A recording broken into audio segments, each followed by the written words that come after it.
Citizen TV, the citizen's power.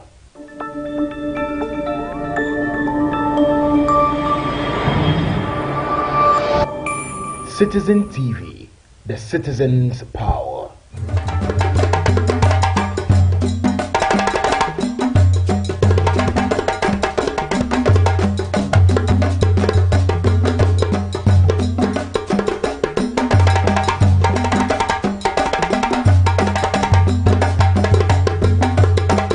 Okay, so we can highlight in the say o man ebetimi akonanim o say baby a yedru no ohun say niema bibina and dai niema ebetimi by 2024 the o man no ebekɔ nie pa potokasa beka say our future growth prospects and brighter and in some kind of frata kan ebio o say revenues are ya gigi year 2023 no and so itimi akonanim pa na ogidi say by 2024 no na adobo ababedu pekaswa ye to revenue ya gigi no akoye in 2023 jesu no omo sika isika ho no correct omo sika waka kire so omo sika it 2024 no ogidi say ebetimi adobo lap na oman no so etimi akonkan na ade ba akonkan on social media ma fa react pa na me monitor YouTube comment or say over 2.3 million jobs created in private and public sectors.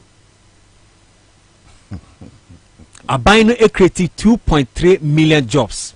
Now on social media, no share sabi atim di dia manfu edi kenofata and na abino because the question is that so has the government empowered the private sector enough to employ people? So we empower private sector and a private sector bit I'm empowering for, but the private sector is seeing nothing from government. No, but if we are talking about employment figures, me pacho educate me here. Okay. Omo ba the figures na breya. Omo the private sector me ma bia madwuma ma fa enkrofo. Ya ban achievement. David. So where is this about 2.5 million public and private? No, where is it coming from? We just want to know the public service. Yeah. Are buying offer in Crawford say what creative jobs to say. You understand? Yeah. And she say no. Okay, so Obi at the lotto. Wakobi kiosk wafeni patre. Abana afa Crawford no. A Yakuva achievement. Is that what? Yes, is that what they want to tell us? Yeah. In the say no, Omo Peace FM, Accra FM, Adoma FM, nyina ye Kufado achievement. I say no so ka private sector na ho ntino. Aban no e push private sector no. Into your achievement. Into your achievement. Into Assassin Radio. Yeah, Assassin Radio. What can say Kufado achievement? You see, and it raises concern. Say indeed, why empower the private sector? Not private sector. No. Tell us how you empower the private sector. And it's a Accra FM, it be a 2023, it's me for nipa bear 10. Eka edume for. Again now ye the mark Accra FM in Tia, office a Jumani Kong kind money employ nipa bear 10 eka. That is the breakdown you're supposed to do. You see, let me tell you something. And no Kwame, and no make this story be say chairman's story be majority leader. To one young one female. And no or say chairman supposed to say public sector no it contain about 600,000 workers. And even with that no one more bad because a buying person to me handles 600,000 people. So a person catch say 1.7 million a year from the private sector. Is that what? Because and they are and I'll say chairman supposed to the figures no by say we have about 600,000. Our public sector, you know, credit also. You be amount for off. Anyway, because my highlights now. Okay. But on taxes, now say government to implement zero rate tax on locally produced sanitary pads, grant import duty waivers for raw materials for local manufacturers of sanitary pads. That is sanitary pads or krumadi. A zero rate of tax and like tax be and naso. Sorry, we'll be sending message. We'll say, Governor, with this analogy, then how many people did Mahama employ because of KGTR market alone? You get it? That's because a government project. Yeah. And KJTR alone, over 3,000-4,000 people were in a year Juma. Indian can anyway, let's go. And I bind them duty waivers for raw materials. I credit from on the eba. And now we sanitary parts of Kumano, and also buying eba betitiso or baby a taxes be fixing a bear. Omiti me Accra nom da year Juma ewo Kruma. Intending some but the luxurious tax in there is still there. It's still there. The luxurious tax is still there. It's still there. On sanitary part is still there. It's still there. Now we know a port waivers. Yeah, port waivers. And dear baby also moon to taxes. And any year or more Kruma no year sanitary pass and no tax be under so. But the luxurious tax is still pending. Yes, it's still pending. When you're free. After so government targets overall real GDP growth of 2.8%. Or say planting for food and jobs no. I feel one more ever be focused on poultry. Senebia ebeyi the high rate of importing enam at the back room hano. That is a binding news study who said the planting for food and jobs 2024 year. That is the target. That is the target for planting for food and jobs, and it's quite shocking. It is 7 years in you know.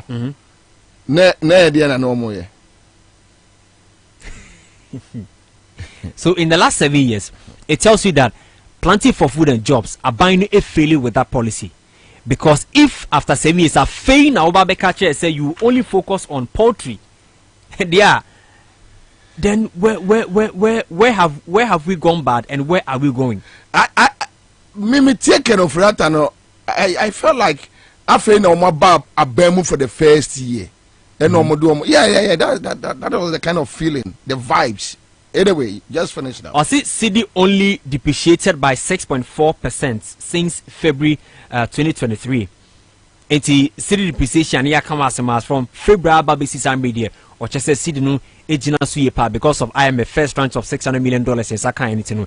It may stable near Matthew gold for oil and also stable Ghana CD ni pa. I mention IMF. And I mention good for oil. Good for oil. Good for oil no cover back by Omakobio. Or say a stable Ghana CD. Omoko no Omakobio. Debbie. But Bako Piano, it's my young one wadi okruma. Open every studio I say Odin Kobosi, but I sorry anyway, it's a good for oil now. I am commander I am wadia papa okruma. And so I can say every household positively impacted by social intervention program. Not just say if you be a wokruma or Ghana hano one way or the other will be a social interventions program abide by and about be a social intervention programs are binded by 2017.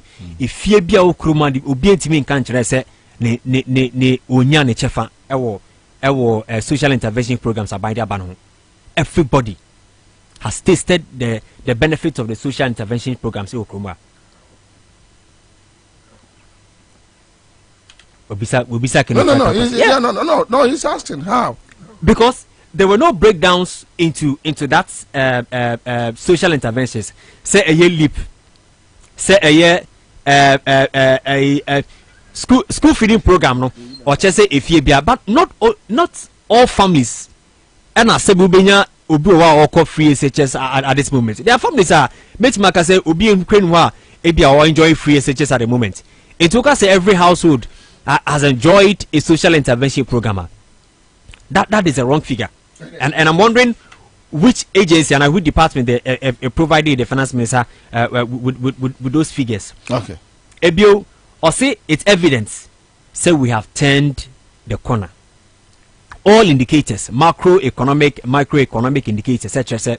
Ampa, baby, I want to some do mind about who So, what is the effect of the macro, whatever, on the food we buy, our water bills, our light bills, rent, cost of living? That is the question. Say all these indicators do not reflect the pockets of the ordinary Ghanaian. say reflected yeah because okay, then the indicators are good. But if still prices are good, prices will go up, especially with rice, oil, and nam will go up because they believe that this is a peak time. A lot of Ghanaians will patronize some of these products. And so it's clearly, and I'm sure that going forward we'll be speaking to some economists to tell us how does these indicators reflect in the pockets of the ordinary Ghanaian. Okay, all right, let's go. Ebio Oka about existing warehouse to be improved to support the bumper harvest. Was it 2024? Because yebeko election, amafo bebina no ehu be hia omo niema bebremu. Nemum existing warehouse na bibisa say warehouse ahin aban ezimesi. No, but I think one district, one warehouse. Where is that policy? I think that can orientate, you know. Esenka ye makwa say obi kasa we or parliamenter. Ye busa the questions no atreche nyina wantimi no atwe abaasi ni so. Because some of our major what is that 137 MPs will be able no. Okay. And you see warehouse no whatever. That's the question. Because what say a warehouse to improve bumper harvest that. How many warehouse and bumper harvest every because planting for food and jobs now it is suffering. So how do we get the bumper harvest? Planting for food no poultry and yes. The bumper harvest. So where is the bumper harvest? Where is it? Because now it cry the voter region it be nephew or cry bad cry. So it's going to have an effect in this bumper harvest where you come and you see Kenoforiata ayamengwa kakra. Why when we are premier or no your president went to Paris last week. Also from this year, next year to 2027 or whatever, Ghana is going to face hunger. And the bumper harvest no way. However, you are saying something different. The president is saying something. Also saying something different. And this president is the first president that matters was in Suatodunte Kombeba. Commander, La General Hospital. Wamububuno. Kenofrata say next week contractor beba site. Also amakunya 15 million euro. Yes. Say initial na budget in 68 million euros. Or this year there's swat about 50 million euros. In the 18 the 18 yenim 18 ebia faso e ba bekwa kwada aban ni futu. But next week contractor beba site. It we no commander next week in the we are going heavy on that promise. There you $18 million. Away. Say euros. Away. You went to parliament. And I'll say $68 million. Euros. Euros. And a parliament approve ye. I've also said swat about 50. So then you went back to the same parliament telling them say me the 15 and it's next week. It's in Lafono. Mohre nimse contractor bus site. Nyame aduma next week. Affordable housing. Niki nimse nkobebo saglemi. One touch on something. Debi. Okay, now you are the president. Kwasha say ozi pukwase. Yeah. Okay, say it will be completed. So you get money to fund your friend say pukwase diano. Forgetting that Seglemi didn't quite yes you here just finishing touches. Now Pokuasi the no share agreement now rebel. It's sad. A 3 foreign companies, including 2 Dev Traco Estates and another company. And they are coming into this your friend say agreement and our project with just $50 million. Ghana government provided land, lights, drainages, water. Omu we are some companies no e wo mu 60%, Ghana government wo mu 40%. Yaboka.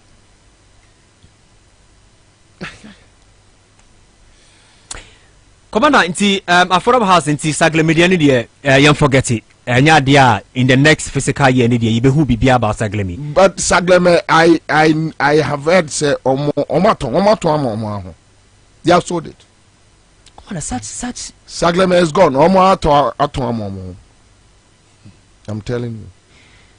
Eti commander no afi so say aban no hwe say obe finalize commercial agreements with the IPPs because earlier no energy experts are cancer on 2024 doom so be samba. Okay, say maybe a some months ago normal mag aban deadline July 30th deadline be aban ko patch wa ke ya ko dum so na one solve issue no afi say your more finalize bibia anti no with IPPs no next year no dum so be anywhere back room bio anti no that's the assurance aban no e dia mayen. Okay. Anti no dum so na say dum so no everything I said dum so the who be a few because it looks like e do you be a labani ha kusi cantonment light off ya you work as one from anapa kusi ewiam ho no e do so ne adum ibo ho na ba anwumre ho no until the next morning you need be free grid ko for the share VR phone so also they share ECG blame games in kwa. All right. So when some of the highlights yeah. Okay, so Keoje, thank you so much. Yeah, that's it. So am I Niema kakra. Police for and also can a housing project no. Okay. Police for military for nyina so account say omo tu omo no ma form no nsase no. Also will be ready very soon. Omo to police for no. And a police lance no what actually no I want to say right aviation actually one. Yeah, aviation yeah. Omo to omo no na fa. See na wo krom omo de baba be si high buildings na omo ade ayo business. Commander Areho. Na ohwe minority for placards omo raise ya. Na mama hwe near oma ebi say last barrier last barrier omo we crack 2024 do ma be. So which means this time around no new taxes. Debi taxes bia and the otachi was why only sanitary part yeah asa so a food and beverages for no omo amfi omo no food and beverage for there omo no most of them now was on how to bring the prices of foodstuffs down.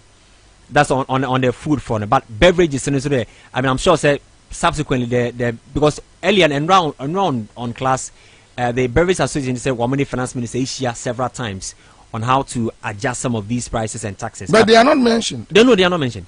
So it remains the 20%. It remains, yeah. Okay. What about the banking sector? Banking sector, and also he made a lot of promises. I didn't capture here, but I'm sure that I'll come back. I'll get that figures again. I'll be then also update here for you, Commander. We need some of the highlights.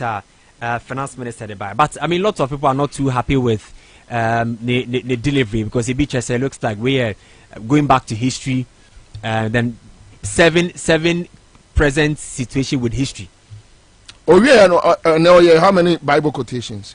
Oh, as usual, beginning and the end. And you know, on my quotation back from the beginning, back be firm in the middle, and we also Bible quotation back so by. So I could count about 3 Bible quotations on the Bible. As usual, only say finance minister to me Casabra on for Bible quotation. As usual, the whites up and down, no, and on a share by with the coat of arms says answer bonnet cocoso. Yeah, and I come down, see I come in. All right, Keoji, thank you. Live in the studio here, my former president, Chartered Institute of Taxation Ghana, and fellow of the Institute of Chartered Accountants Ghana, Mr. Mike Kofi Aflu. And I'm in a studio, I say. And Ghana for any dom ya mo monetize some kaya. Anyway, and or they and Krata Koda Parliament say, look, you seek 52 billion Ghana cedis, and you know every Ghana commercial bank.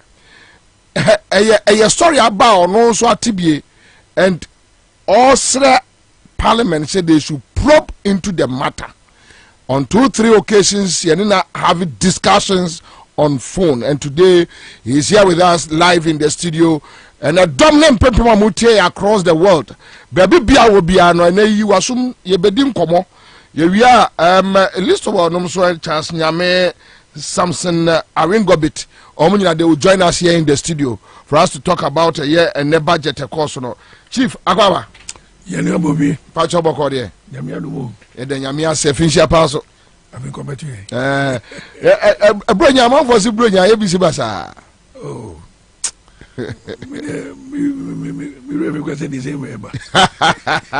Yes, but my updates on your petition to Parliament. What is new? Yo, Medasi. First, the petition to come, the chairman of the Public Accounts Committee. Okay.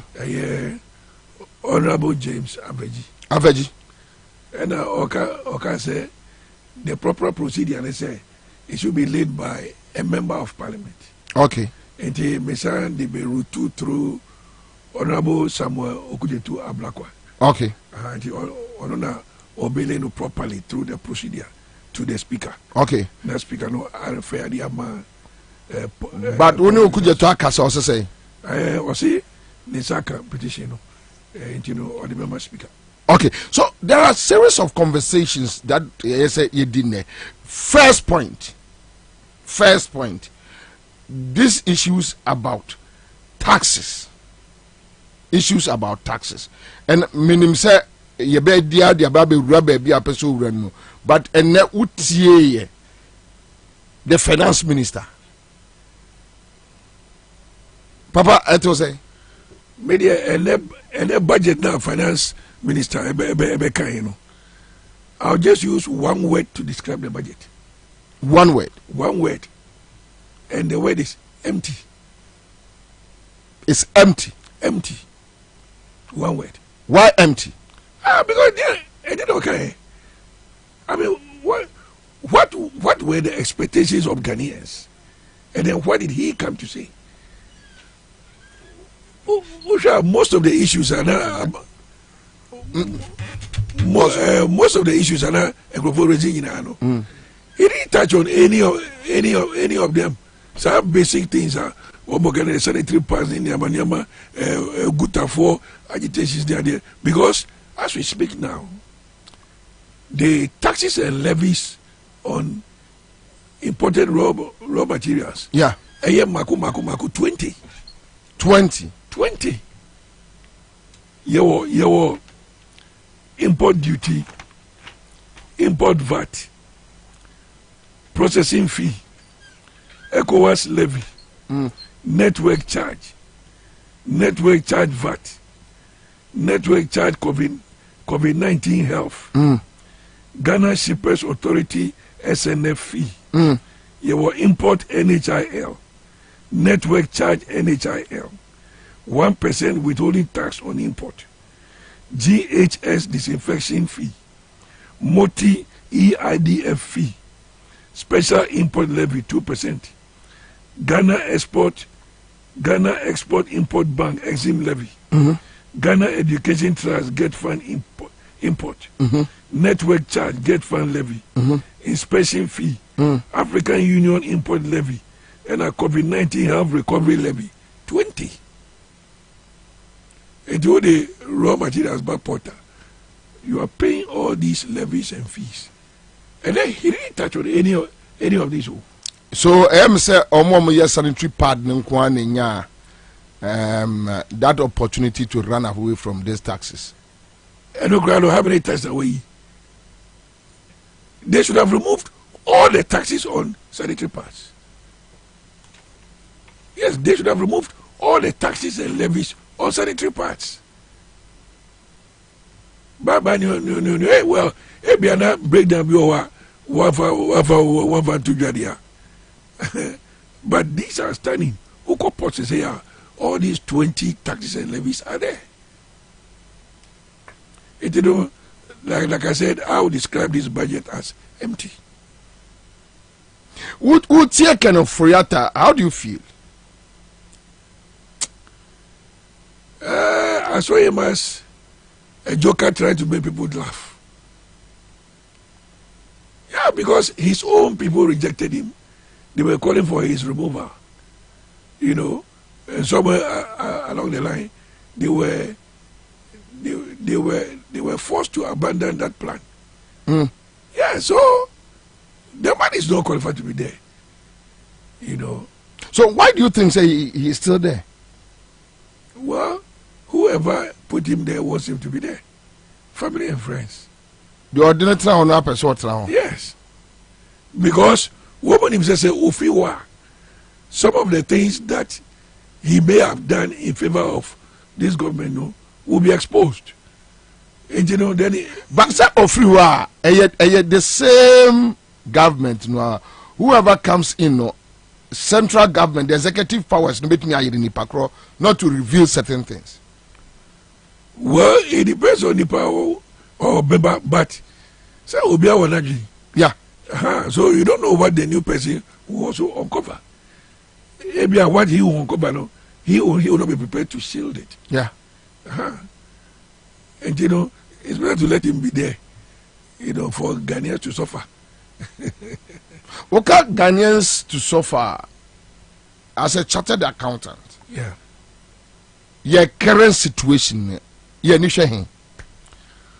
I told somebody this morning, say, even if you remove some nuisance taxes, yeah, and your CD continues to depreciate, you are back to ground zero. Also, I must stabilize the CD, no? Oh, from the way. So I also you heard him saying, "Oh, must stabilize the CD." He's just reading, a storybook to us. But in practice, see, a stable wife. Where? Are the Bank of Ghana and Kazakra Boka? Now, or no, a regulator, no, what is stable city? You can't stabilize your own house. How do you stabilize the country? Bank of Ghana, ain't be stabilized, Bank of Ghana. So how do you even, stabilize Ghana? No, Obi say you're stabilizing currency. I don't see it. Now it's 12 something. Yes. From 3.8 something in 2016. So how can you tell me, say, you have stabilized the city? It doesn't make sense.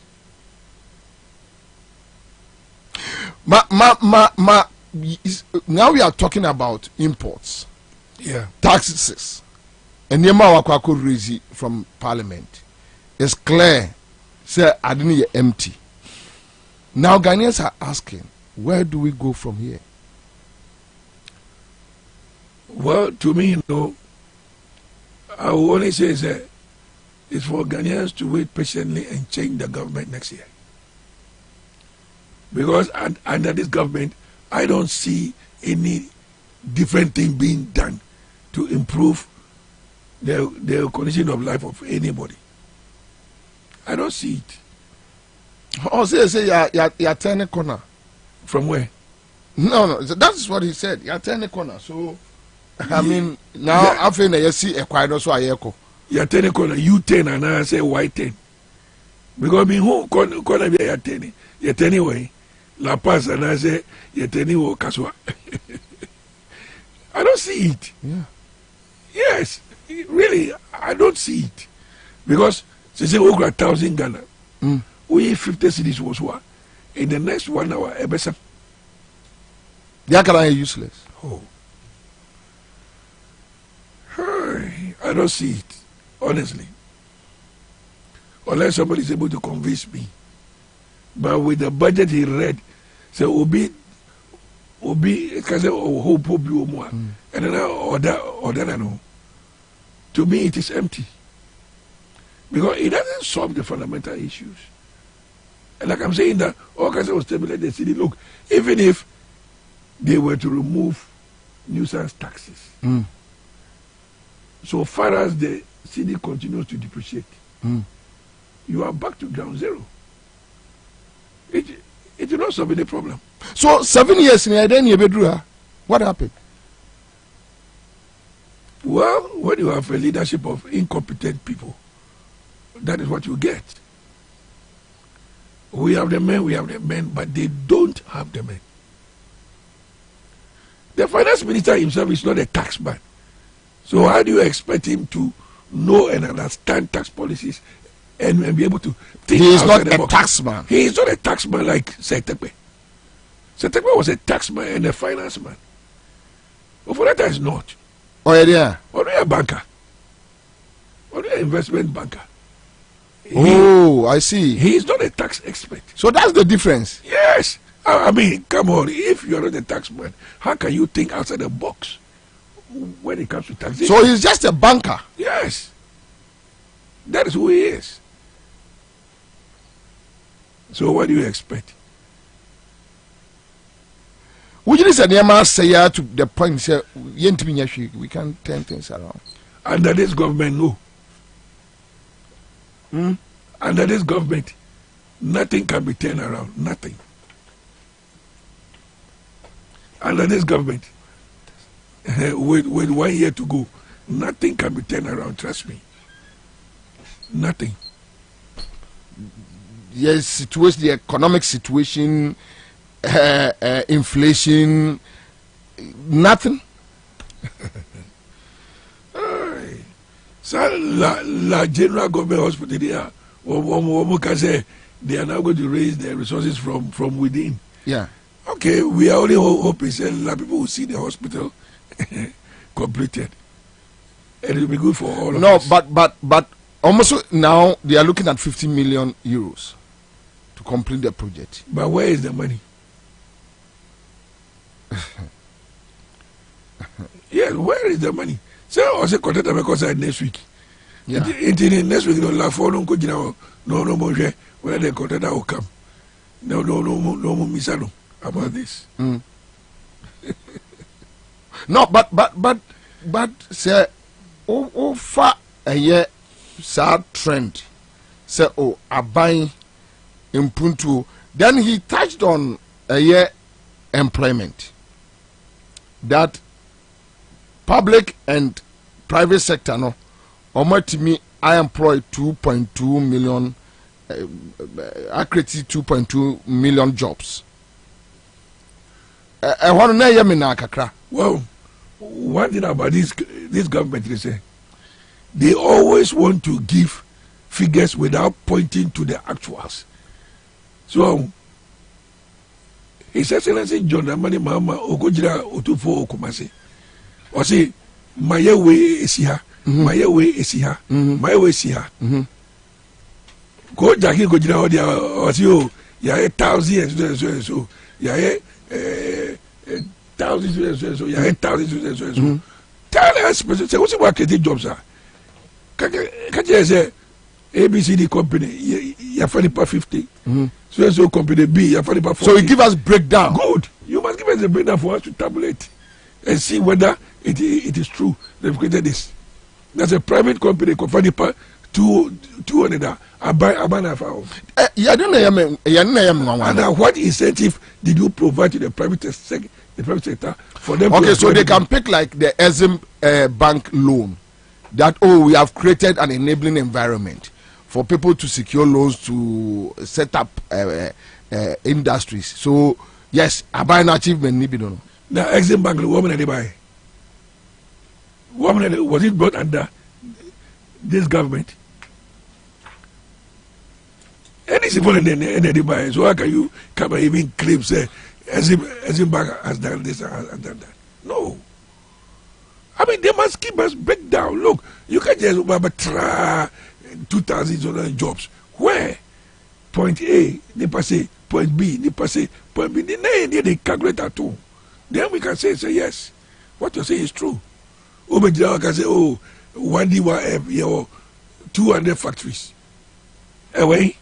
Ebi akaswa, we were handing body, we were handing body, we were handing body. He said, yeah, go.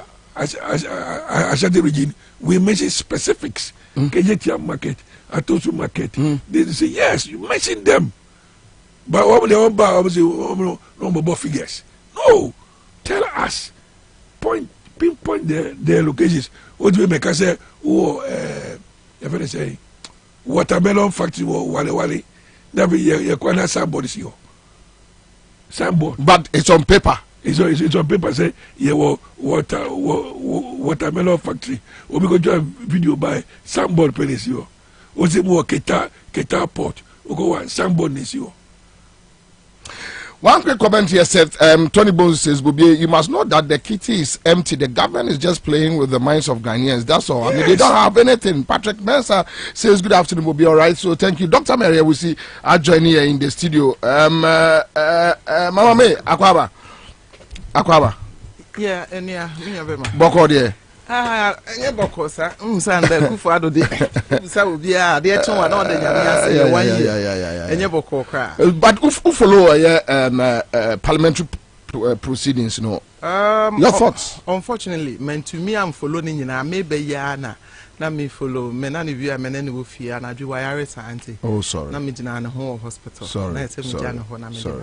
Nti me be ye do hana na me tie kakra. Oh, picky some few stuff. No me be da me tie daddy. Also. Yeah, he's accountant, chartered accountant. Right. Yeah.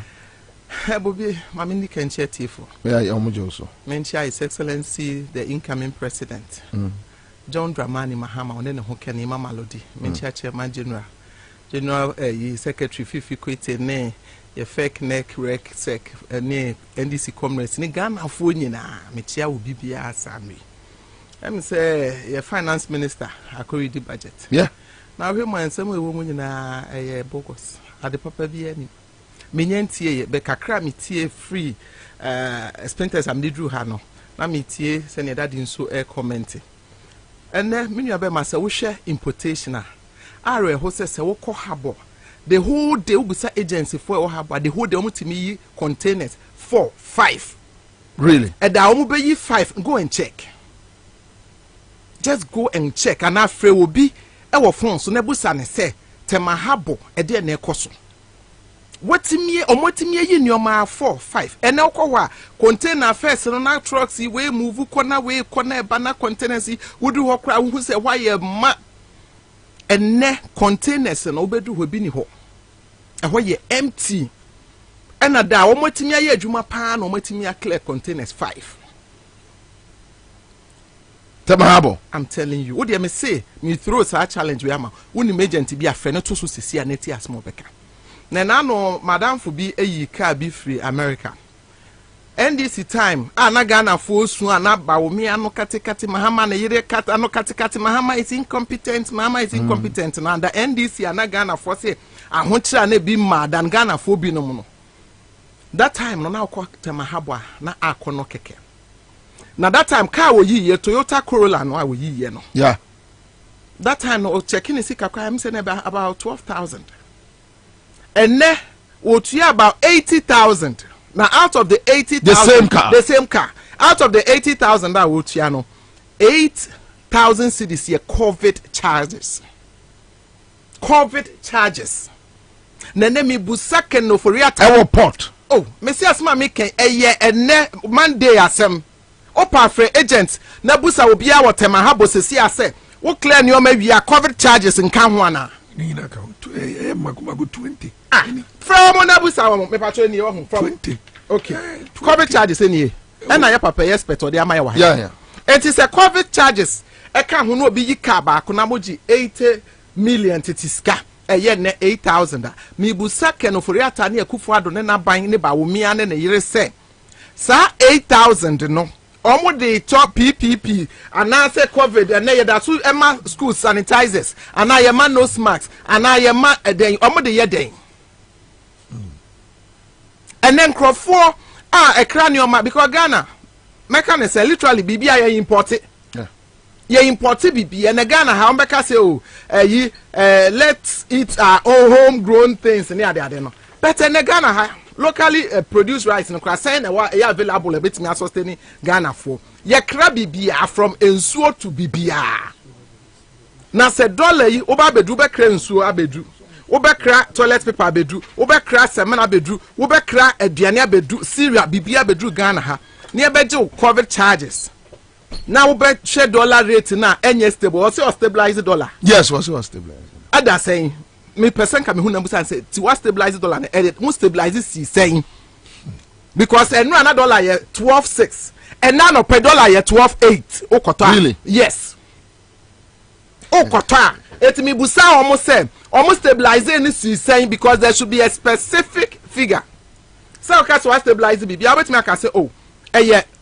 Okay, what the F say okay, so his explanation is that from February to date they are doing or say a friend say almost 0.6 with the dollar to the cedi 0.6 yeah so which means or any calculation no almost hold the dollar no from February to this time at 11-12 and you almost 14 15 16 oh no Nanka I would have preferred so on you the word stabilize.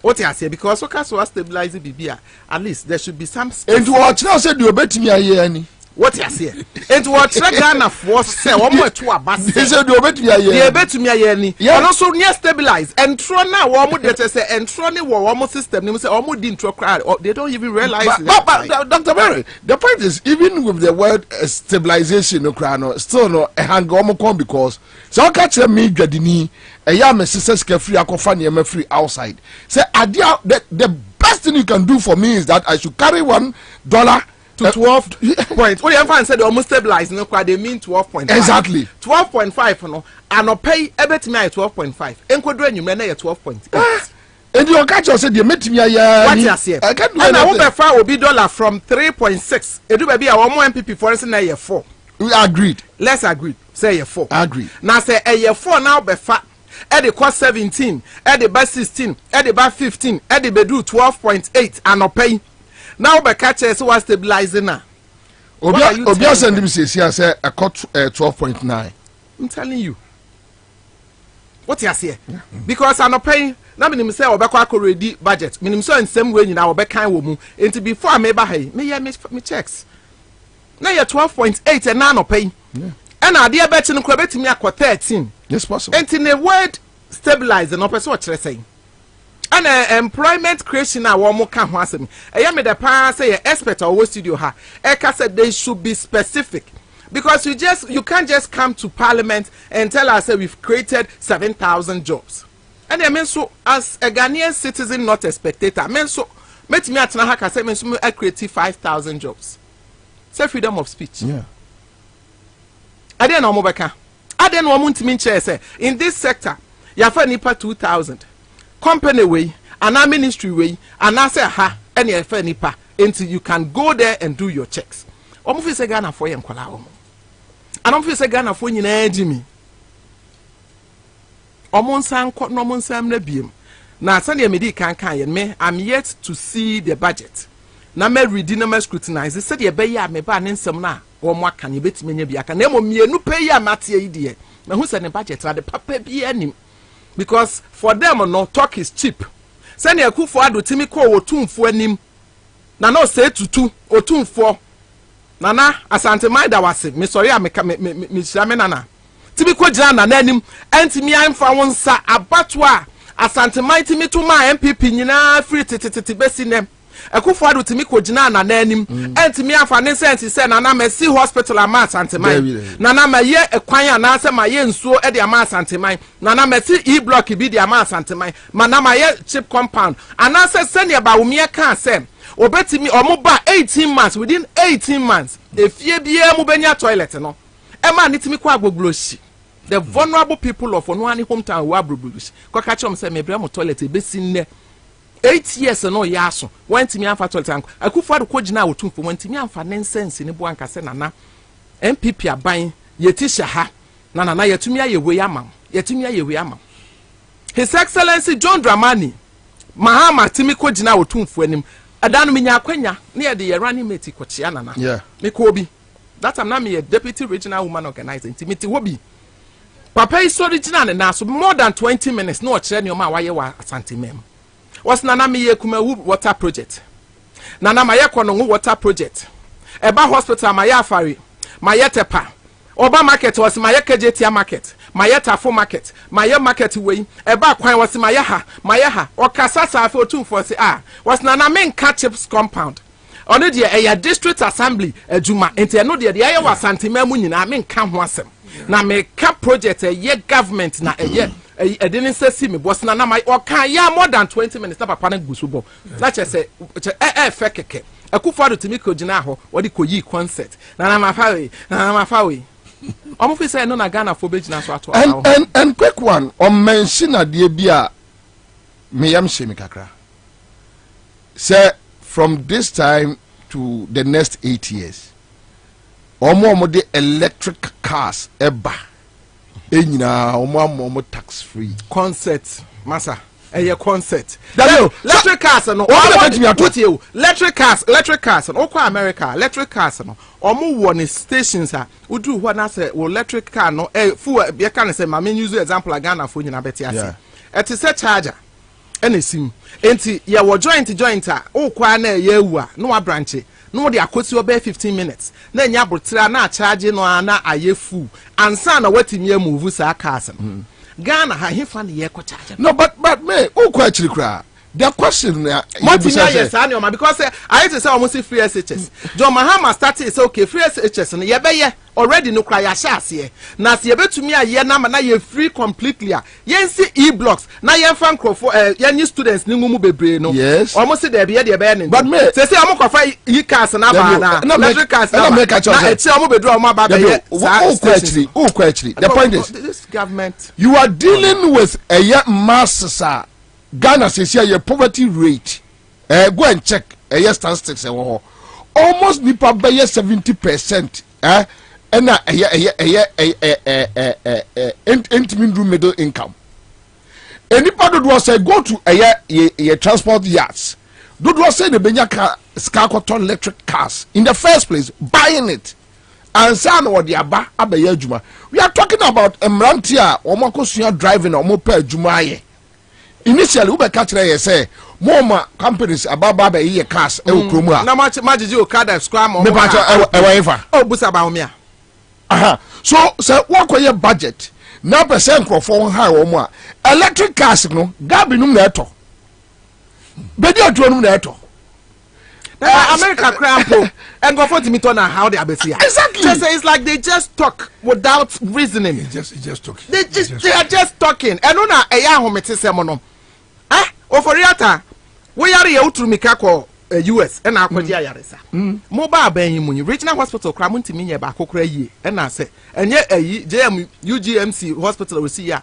anka mu nyina akra mawu mobile ban mo ntimi ahwe sa nyoma we nyina anye electric cars na mokofa free ehefa de abaha I don't get it na hefa na be electric ne kra ye was ne to no kra no ne to no this government so always you are running an economy those who have it and tambia no who create a deal edema wo the same thing no mkofa luxurious tax ede buy say sebita frache ebrika eka luxurious ye na manfo amom ani ambrea nenka wo so I am but my member back to Mr. Afo with a near yet tier free keno for Riata ho with the analysis I'm to from yes we are yet to scrutinize other issues I will raise here our budget no more but a queer and a mayen sakoyano any and near yet ton beverages and koda in Tafrewano, and it's looking like there is no hope. Bobby, and when the first say no crash, Uba may I say, Ukuya. Unino. Of I can hear. No good work too. So, unto Bobby, my man catch us a free 2017. Ebedune. Yeah. Near MP before a year, near go for the government, is in line with the Ejapadier document. So, Ejapadier classified document now for a penny fee, free OP. So, what will follow the Bible? And one or me, no. And one or me, plenty. The election of Baumia is in the Ejapadier document. Yeah. Nina will say they should sideline the Asante 4. So they don't want the Asantes to be in charge of MPP anymore. So they must rather promote a Northerner. So they go for the call out. They'll be able to control them and then take the combined heights of Ghana, because you don't know, Ghana is their personal property. Is there in the Japanese document? One day, I have serialized that document into 6 parts. Send me the I can come one day and we take the parts one by one. Now we shall from page 1 to page 39 of that document. Everything is being implemented now. Generally, every month, you have 1 million Ghana cedis a month, and our generally it's 4. Yes, 1 million. Generally, it's 4 every month. From the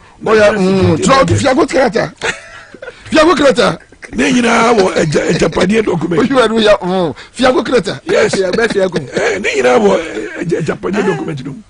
So you have 1 million Ghana cedis every month. Nipa 4. Say say Ghana for dream. But they claim say Ghana is their property for the penny. They are supposed to rule even over the Asantis. It's there because they are no slaves to anybody, and so they will not allow anybody to rule them. It is so far as they are concerned, Ocheman should rule Ghana and not Asante man. So they must get a Northerner to come and lead the MPP party so that they can achieve that Japanese document agenda, which they call will. Just a wheeler or woman to Ocheman for. I think we will discuss that issue later because the economic issue no about crowded. Yes. But my browse na yemfa embonpo. I know say mummy ni yamo pentemako baby. Yako ready a budget. Meaning say the NDC is yet to make pronouncements on it. Yes, I feel now also UTT Udia Emako. The question people are asking, what is the alternative? Thank you.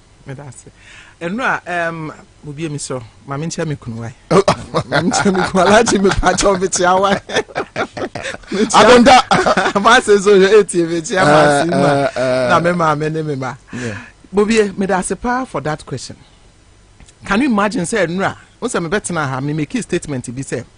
But when me, because they say, when you be beer, obey imagine that's why campaign. I feel a person used to religious basis being on any campaign, which to me is a recipe for disaster. Into year Kasana Sauti, and say, Maumia Konya Muslimi papa. Na so ye Muslimi papa, and some of Nayere dress in Sibida veils near the Adeno, and Yadia a shed Kramusum Mukina.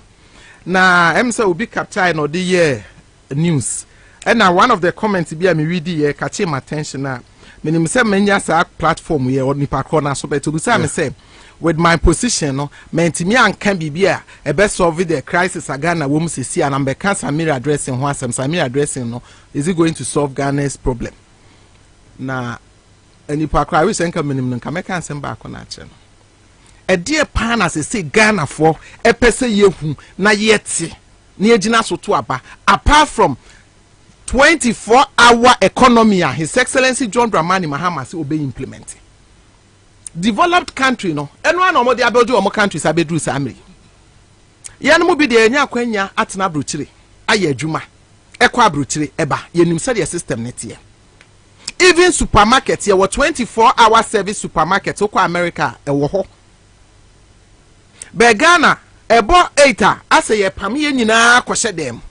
Yena into we Ghana system now it's like a Juma pan kasano started between 6 to a 6:30 no be a pong echo supermarkets more na cha say by 8 6 wow what am I find say be omo ewo agbogro no money ade na de omo costs market because of traffic and ade because omo mtetema no obitimi drew office 11 a.m. no see mu 7 oh yes obi see mu 6 yes tema 25 what say motorway no what say motorway na manipa esim free e kura what dey say tema eba adwuma o free 7 wa bedru 8 11 now upon 4 it's in the productive hours no from 11 no to 11 so a boy a year no upon 1 hour or break for about 1 hour. It would free more. Not just say ne service to the country for salary, is less than 5 hours near Chianica. And on His Excellency John Dramani Mahama, out of ne experience a wabenyano, any akuma power was what building the Ghana we all want, was it oba ya quickly oba implemented that 24-hour economy plan, which is very good. I say Ghana for MPP for. Ya na me ya say omama da bia Canada Japan asem me nya kwanya bia meka. Was MPP for the Sebu I quote Canada Japan. Canada Japan say MPP for munum nyansa. Because munum nyansa anka quickly no send ya mo pese anka by hook or by crook no mu wia 2024 no. Anka sa 24-hour we nka mo be fa bi kra dia try within 1 hour 1 year yake. Anka mo try some be implement bi na ka Ghana for kwanya adwen sakra wo mo. Easter se mo ba kwatena se afa mo aba asua mu nyansa no. Moti what criticize say it's not possible. Na ba umi ade na obeye wo Ghana ha possible. Alternative no, His Excellency Ghana for me. His Excellency John Dramani Mahama say or alternatives bebre or the baby build the economy no. Baako carbon corruption. De bia me se media baby metena bia meka Cecilia da pa ho asem. Na papa bia ya de mama mentan ofidie so emo na baso. Professor Jampo. Yeah. Professor Jampo. He has been consistent with and then I meet one of the journalists back could be more Pakudi. Meet na who say yes, these are the kind of people like Ghana for you here. When it is good, it is good. And when it is bad, it is bad. He is one of the people criticizing NDC government in 2016. And none of host ni busane say comparing MPP ni NDC. Can why na say NDC is far better than MPP. Now Nyabotre taking one by one. What's look at the corruption rate under Akufo-Addo. NDC are buying obi bie na no say o dreamy say that thing ko nya $1 million ye ne den. Ye ne den. His Excellency John Mahama Oyinedi. Even to dream cry under His Excellency to dream corruption cry ye yinedi. Na Cecilia da pa obabesia abrewa wey etimi atena ne fie e sika over $8 million wo keka cedis ni euros nyina boma egu ne fie o Akufo-Addo entimi kura nkase maame ebi kura na wo de letter ne kura ba no ka Akufo-Addo under normal circumstances ka wo bu hu a wo ye panimu a wo pese wo fight corruption said your can 2016 na anka Akufo-Addo na sese wo sake maame no wentimi anya balls and sake maame no. My many side letter, resignation letter by the Akufo-Addo, I know, say, you'll be vindicated. And the Akufo-Addo's government, corruption, a bin sida. His Excellency John Dramani Mahama, when Yakwenya be serve as vice president, when Yakwenya be ye president, when Jari will be muda, or Ghana for home. I would say a woman in a luxury life of Akufo-Addo. And then I'm buying. And the Ghana for do baby because the cost of an expensive flights are within them, hotels are what da. Our Manhattan it me costed to the tune of $20,000 a night. Ushe san your man winning now $20,000. Ebe to me create one chip compound. Ebe to me a school block ewe krebiase. Ebe to me a mabon host back 3. His Excellency. Ghana for etimi testing no omo e kan His Excellency ho asembo ni nyina enne oma regret obeti say Captain Smart 2016 enye wo mo na lead this campaign against His Excellency woda wo Dubai enne enye wo mo na e patew enti alternatives ni de menu abobi ansa so wabusa me a me kan kire His Excellency John Dramani Mahama experience is the best teacher or wo nioma bebre a wodi begu akwan mu. When it comes to infrastructure projects, why you bebre Akufo-Addo mo baye? Omi ano mo de Pokiase interchange ye wo mo ho Pokiase interchange. There are facts and figures such as His Excellency John Dramani Mahama. Or passes ade way up the hu sika to ho ansa no wo. It is a we sad any film Akufo-Addo ne na baye o mo baye to beto. O mo ntimi hye kire any project bi a wo mo ye ye a obetimi akase. Oma building the foundation of Ghana in terms of infrastructure, in terms of education. Almost free SHS. Me dear, me ma ekobi. Nenso e ka me boy no. E chain. 2016. So at least you have experience. Maybe they make me swear and I'm swansa, and I would prefer say under His Excellency John Dramani Mahama. And that's the way Metra will see the Wakai. Mesina me back Holy Child now you 7.5 a year 750 Ghana a whole term. No midterm Holy Child obako ho opa fe ho na busa odia in 2016 na school fees were Holy Child boarding a year 750 Ghana cedis. And now kwa almost free. Now kwa prospectus I dey ama wa obepo nsem. Now kwa yes say then fees cleaning fees one fees okay kaboma any kwoma every kolana. Are we talking about quality education or we are talking about quantity education? I'm wondering the kind of message Ekufuado ede Bawumia, because me can say Bawumia plus Obia obedi na chibia is equal to Ekufuado Gabi Ochida could be there too. But Bobie, was it necessary for us even to go to IMF? Was it necessary? But catch say young question to buy us ne sambarat for. It na gonna hear this kind of. Well, that is what he. I'm sure. And your money can't say will be a woman and call IMF. Yes. Na Sikai, we are free commercial banking.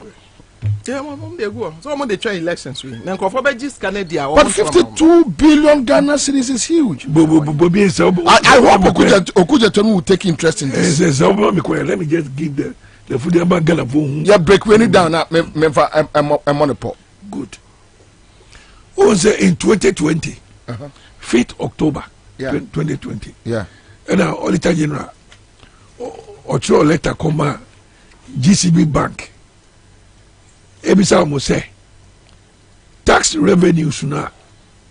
What did you all over the country? Those GCB the troll letter. There be Auditor General. Auditor General, okay. And a troll GCB Bank, my managing director, say you'll be having transit accounts. It just say tax revenues say you or Ghana, you know.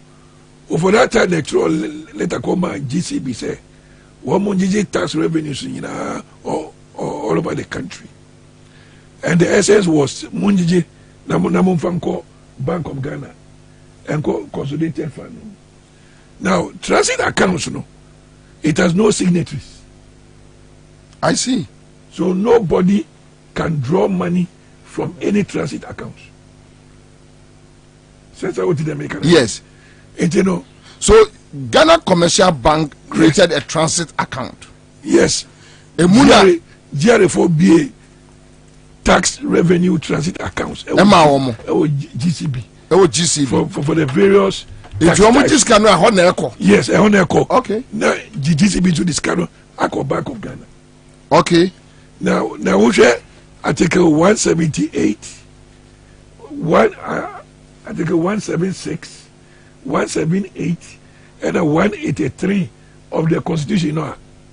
It is only the Bank of Ghana that can mandate any institution to collect public funds on behalf of government. Kedufurata has no right to tell GCB to collect monies on behalf of government. But he wrote to GCB. A copy of the letter. We have every evidence. Okay. So what you say? And Osancho Koma, Auditor General say, transit accounts now, woman just can woman go reconcile. No more say a free 2015 NDC time from January 2015. Woman call whether all the money there are intact. I see. It when the Deputy Auditor General, Mr. George S. Winful, will lead the team, and I won't call you reconciliation. Now, what was started is our audit. Now, Domelovo was the Auditor General. Okay. Before he was sacked. It is type of reconciliation and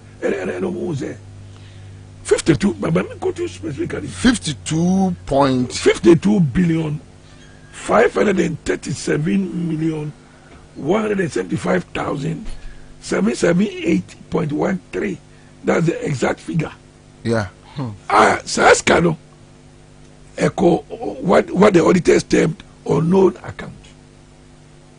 just the instance say ask no ebe ko Bank of Ghana no scan fa baby and only change ABC commercial bank say scan say get ko Bank of Ghana no fine. We want to know. Okay. So which means Okuja Tonum said Dabena the Beko. Well, sir, by the parliamentary procedures, on the only the speaker.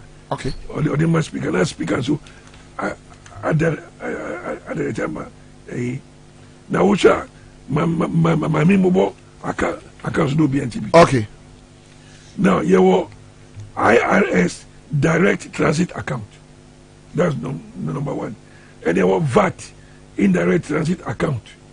Number two. Now you need to GR in the criteria. GR accounts.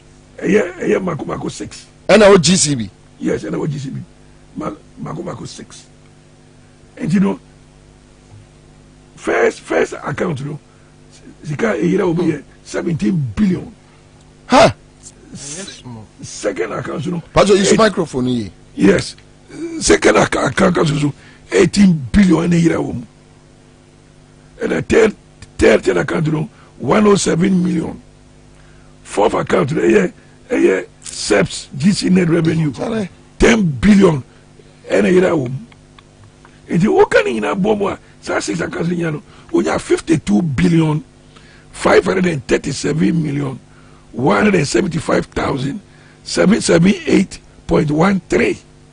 Yeah, why the first cast? Why the users can have free accounts? It did I say, Speaker of Parliament or my education, because that money was supposed to go to Bank of Ghana and call. It's kind of fine, and that money got missing about 4 months to the election 2020. Yeah, it is kind of fine. It is a problem.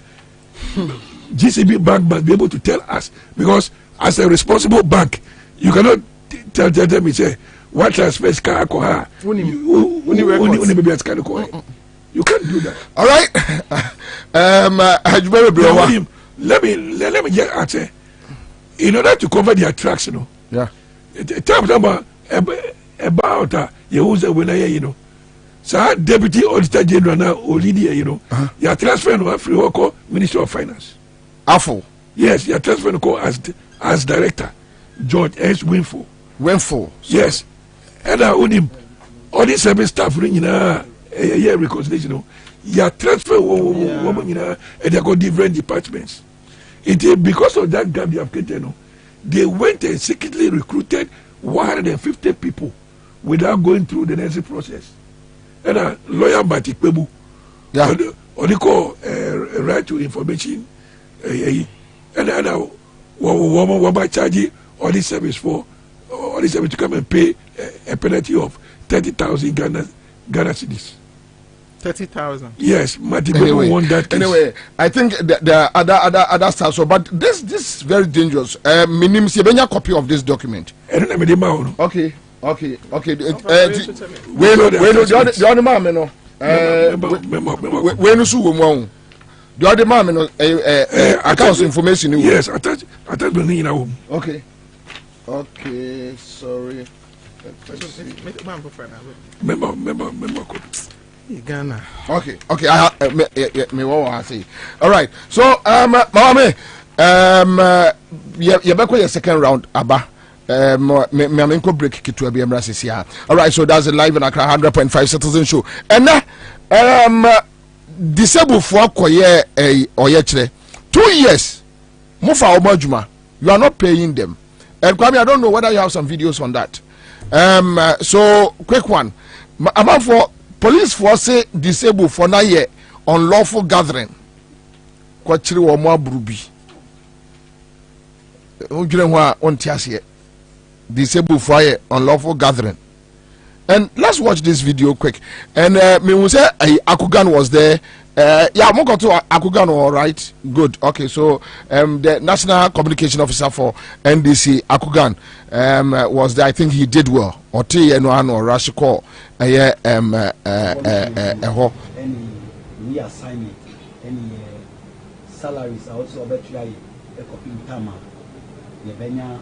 ejuma na so very still emra anopa the selective executive say the baba hu then no activity on that issue because moreover nanya several dialogue abolishment any reassignment any salaries are also about try a copy tama the venya ejuma na so very institute emra anopa the selective executive say the baba hu then no activity on that issue because moreover nanya several dialogue abolishment any reassignment any salaries are also about try a copy tama the venya ejuma na so very institute emra anopa the selective executive but your life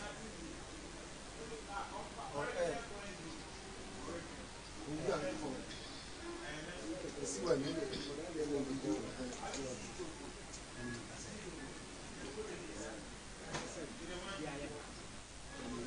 but your life okay but your life okay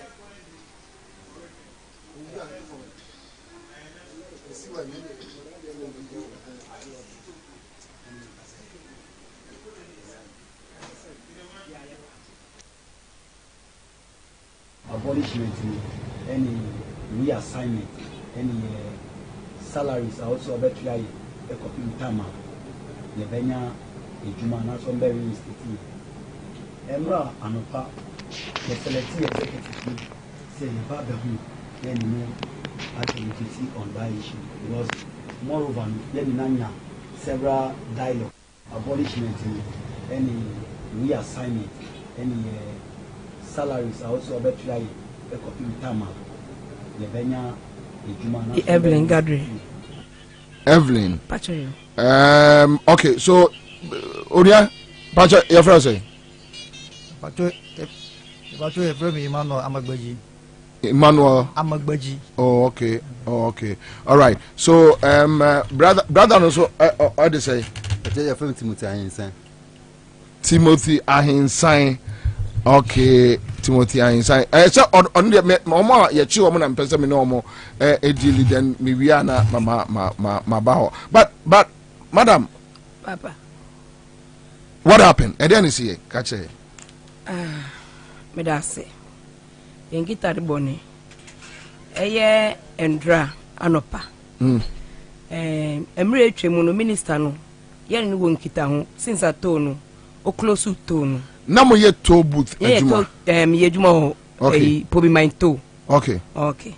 Enti no ye to anamon sa anti dakro na ye to anamon ye call eno po yan troleta ankoma police. Na mo ye ejuma ewo to Pobi mind to booth. Eno mbegu no. Eno mbegu no. Omo antua moka. Pacho debi. Okay. Omo anka hwen so ankere obegu no kra wan aleti yen say ye begu to no ye wa ejuma mu ha no was won close to no down. Okay. No bia nkofi.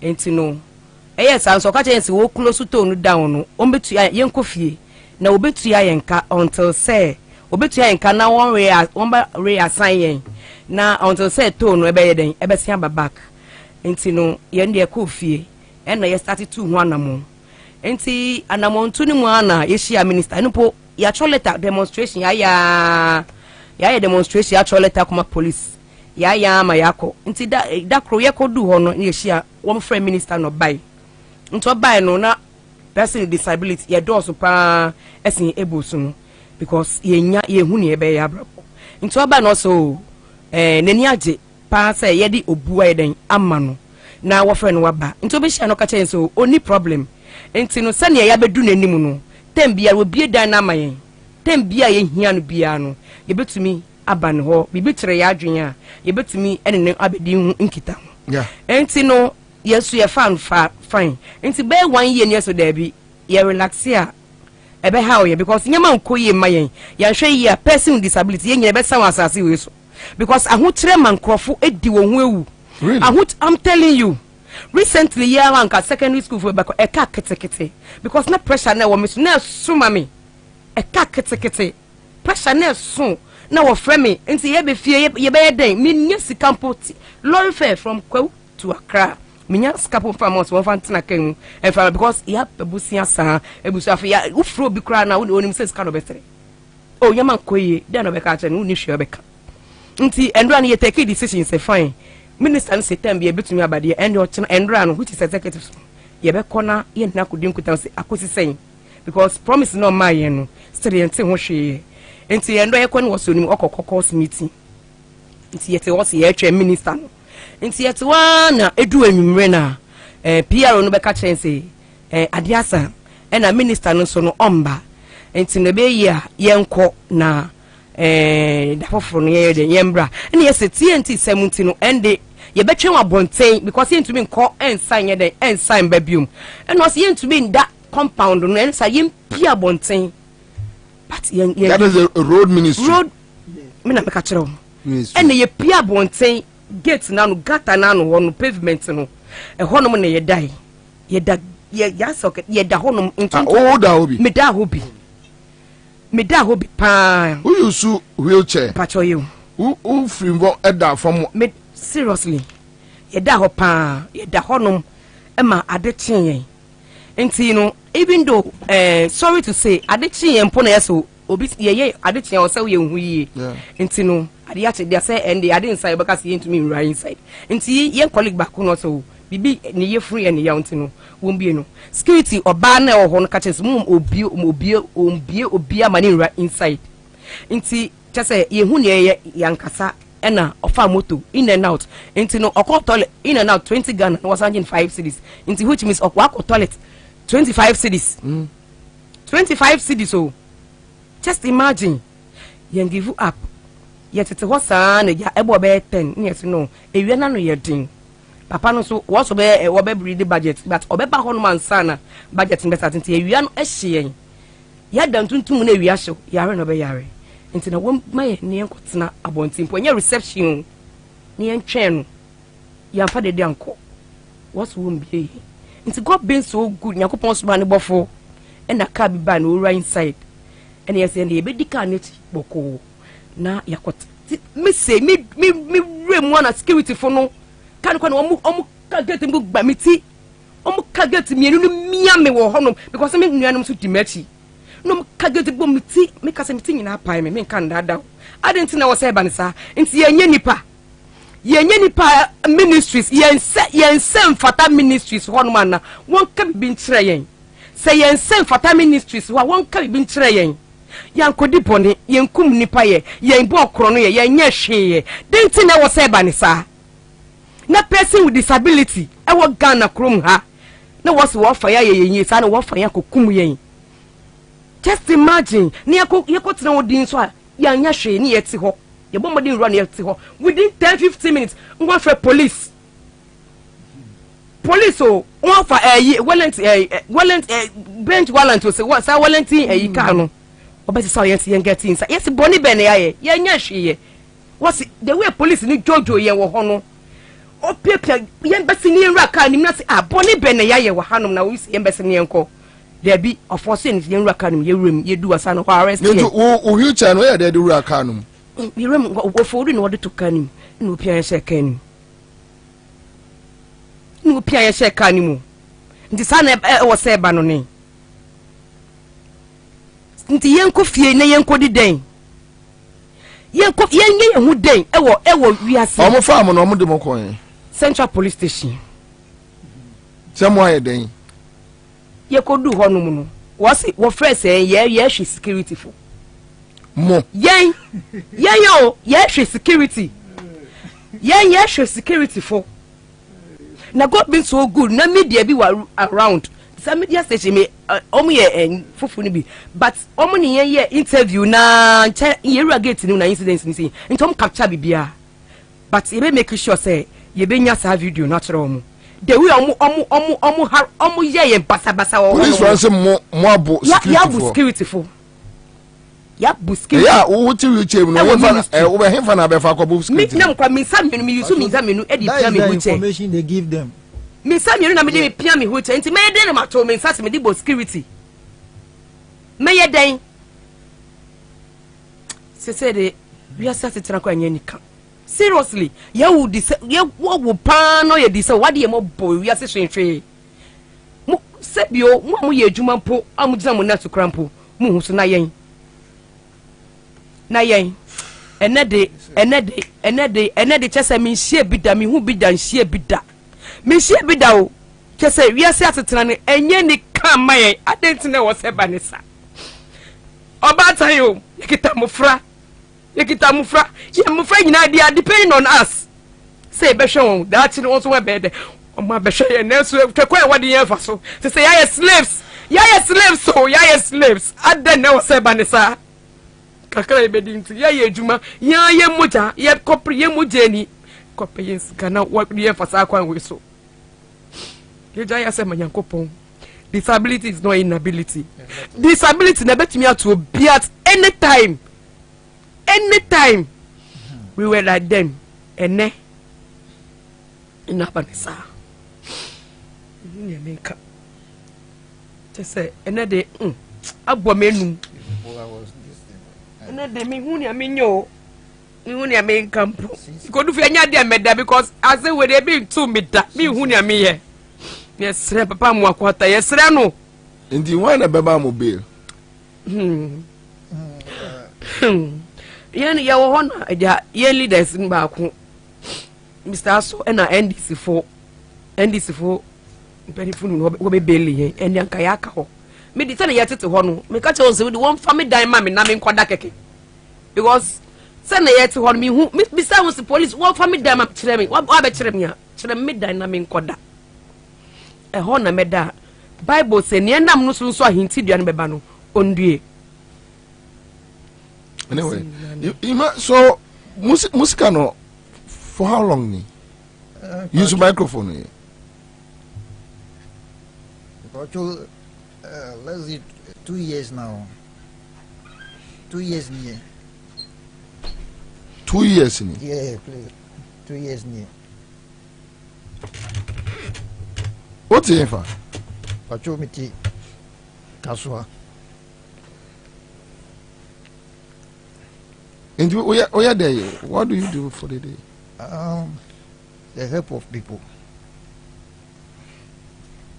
The help of people. Boss, and easy. Sometimes, offer Oye then the panel himself because of Obesradia. People call no offer. 2 years now. We me my renting and dying. Every year, meet you. Just imagine.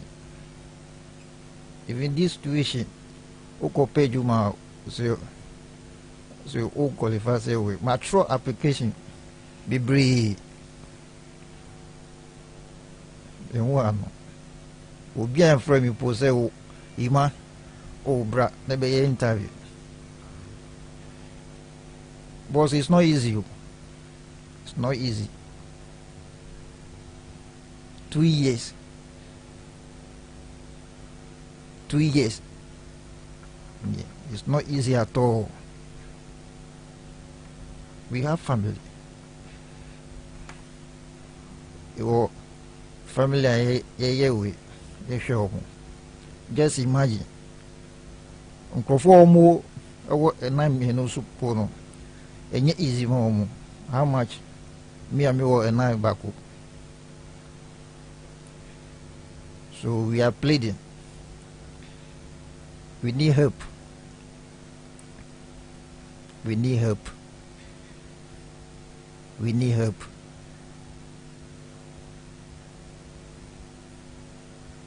A short of words.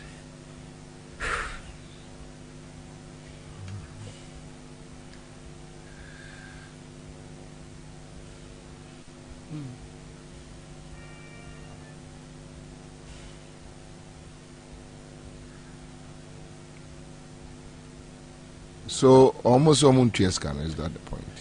Yeah. Yeah. They won't pay. They won't pay. Even agreement almost can say we every month on BTI and also up to now 2 years now 2 years. Muna woka say mobile way, mobile pay a juma my. Even mobile to every month till re-summit. Up to now. Up to now. Up to now. Boss, just imagine this situation. Situation I woman easy. Situation I woman easy at 2 years no musica be say no. Yeah, is 16,800. To say you have 16,800 with government? Yes, please. 16,800. Every month is 700. So 700 times 24. That is 2 years. Your friends say, microphone, my. Minya, sir. Mobile na musaka musika na mobeje HD because now Omasha says someday, and I know definitely they will talk to Dampare anytime I'm Bekobiano omba bumo. So obviously mo confess can way I mobeje HD ama But yeah, nje HD. Because I'm not promising and say, I'm not the man. I call her and Nakasa on my uncle 4-3 say, Bibiana and Fromo. The Fromo Monfa. A Fromo Monfa. And then dry by ya. Almost you knew her. Near say a bed train. A bed train, you win a police station. And see, I'm watching and boss say, a China, a Mufa film court. And see, a train at China, maybe if you keep coast, mean court. Who for Cape Coast? Aye, Eva Abra, but Morina Miejma. 2 free on a banra. But I, Oh, Yenjare, Yenjare. And rather better Tuntumu. hi. But Sasson, me who be that? Says a nipa, but on our boy, no say a chino. Sir, we could be done as a wire day. An abonano promising and say, I am bra. But the information so Chamo Sabekescano, why not a Mamusa information? Some information and pay for mobile honor. Why in penny for be free? Any swim paying for no. No mobile no. Now, and a police for us to say. But for almost say, in fact, right channel and call Minister Ho. In Tiambra police station now, almost a right channel. Your call, I will say, hey. You enjoy a statement. Yes, I enjoy statement because you are there. Someone can say enjoy statement beyond for young gum. Name pay phone by ya. On Bacana, on be into your church or any other coho in a din, my co-position in a din search now. Report and say a channel reporter, I better share the be free report to Maba, near whom further we are waiting me alpha so. And as can the angel because as a do say 1 year ni my wife or the baby me the baby, call us the baby. The boy school, Baracoa SS3, Baracoa JSS3. Baracoa class 2, Umbus implementoye. My friend of me, make by me, my friend position for because my friend himself, Brano Bajiska. Eh? What bring a crayon signage must on me, scarce and French manka, Sassamy omba. A crayon signage man. No promises of my haska, and I said, oh, my God, says, can I? It must for an by my sky between that way and Senate manner, 8 me, I have been as I call you, no, straight bushing up way. As you say, me feel to me. Wait to me. me baby nda nkoda ha say ekyere okoda ha say ekyere ise me nsi ne maja o mu ofie nti ene mu beda yin baby a benya de bia beda nda don tuntum me mfa me se me don tuntum bio asen ayam ya pa me ya sa mo kwata me mpa ne chew me say metina me mpa mo kwata chew da but woni na na do no promise and say yan to abama no about 50% of the two works in the mama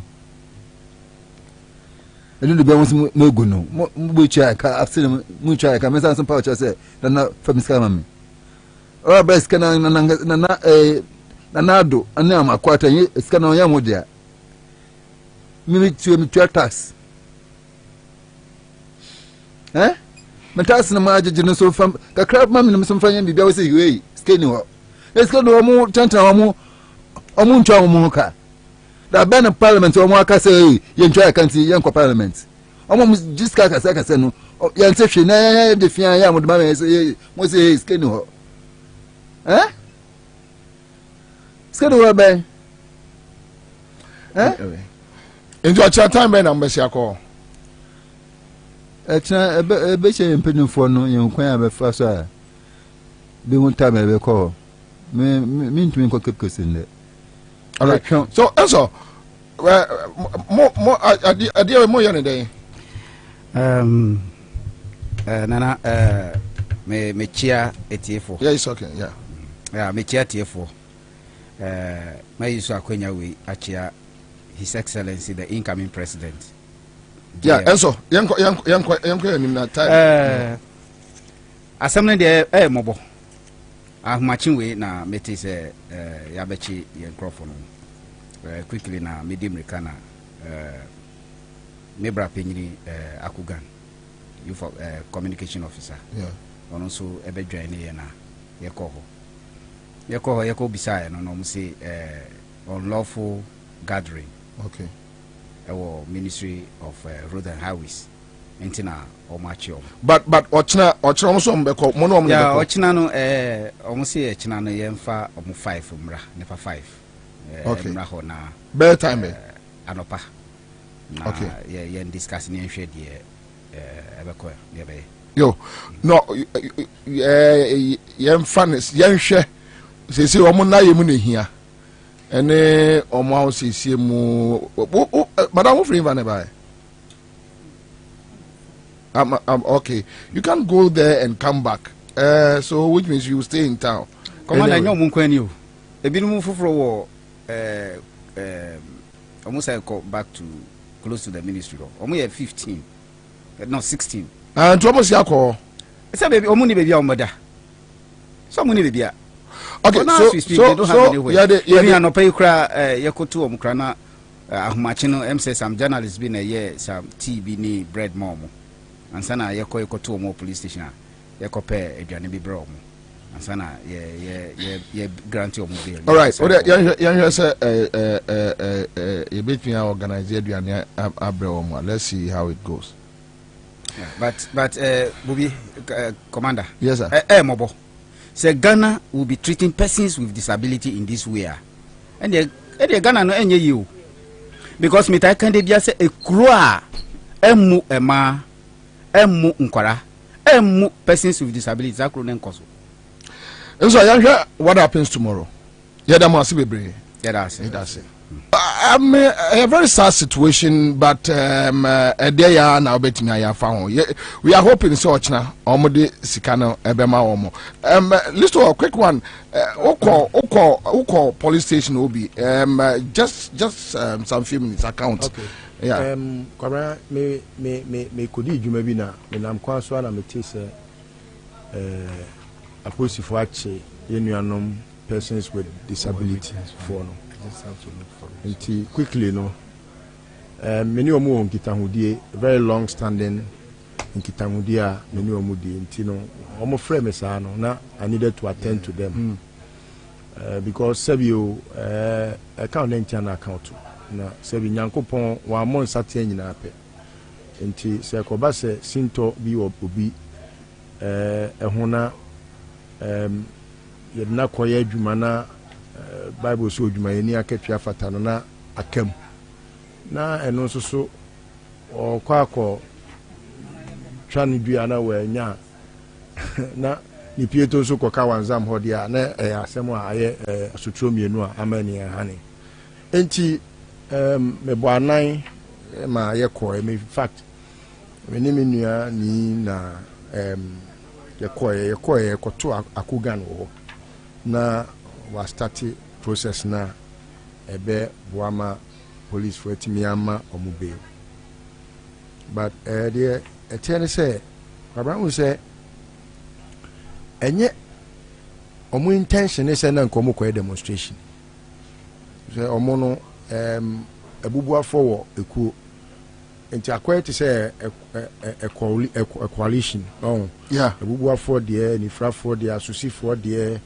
obi wɔ hɔ a ne nsa na ehwan ansafoɔ deɛ nti no akɔyɛ sɛ obiara leadership no they decided to merge and then go in one na ɔmo kɔyɛ no na ɔmo ankoto minister ebi nso fi akyichi na ɛbaeɛ ebi fi Cape Coast ɔmo nya ɛkwan sika bi amfa kanko ɛyɛ sɛ wɔsɔ ɔmo da hɔ ma ade akyi ti tie di account na ɛma ne kɔba asa na kyɛ sɛ akɔyɛ asefisɛm sɛ according to intel a mimi nyaayɛ no na kyɛ sɛ wa wo fa your classmate ane ne wie school kwasi ada abankwata on ne kɔfrɛ police force ɔmo nkɔkyi ɔmo but kwara so ɛkɔɔ hɔ no na the police had already knowing say ɔmo yɛ persons with disability no sɛ ɔda ne baa no na ɔmo nhu kɔfokorɔ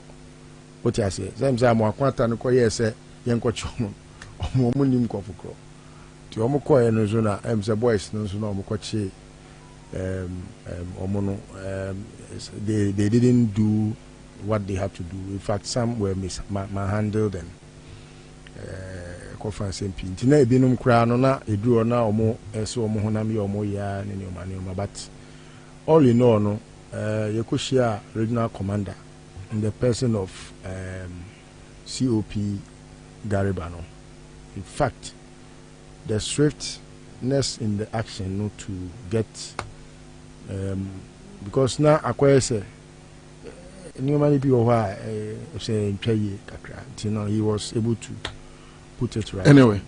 But the man say mobile nipa say binum no say we when crana small there be na so onu akufado no anu disabled but he doesn't see them as onu disabled midget his brothers and na wo nuanom wo de wo makoye adwuma wo wanya president anka ateto butumu ya konya tintintin bi ne de wotena so no agigiska ne atuaka no akọ na se unuanom akoye adwuma 2 years ni wa na wagu ade na without any legal backing wo ka akufo are disabled no amo akwata we hwan is he not also he is the ochibro for kwadanchi no run chase oh anyway all right, thank you listener, thank you. Let's hope say Ochina will be a better day for us. So still on the economy and live in the studio me say Mr. Mo me honorable mu honorable no free wa amen David but say we PC honorable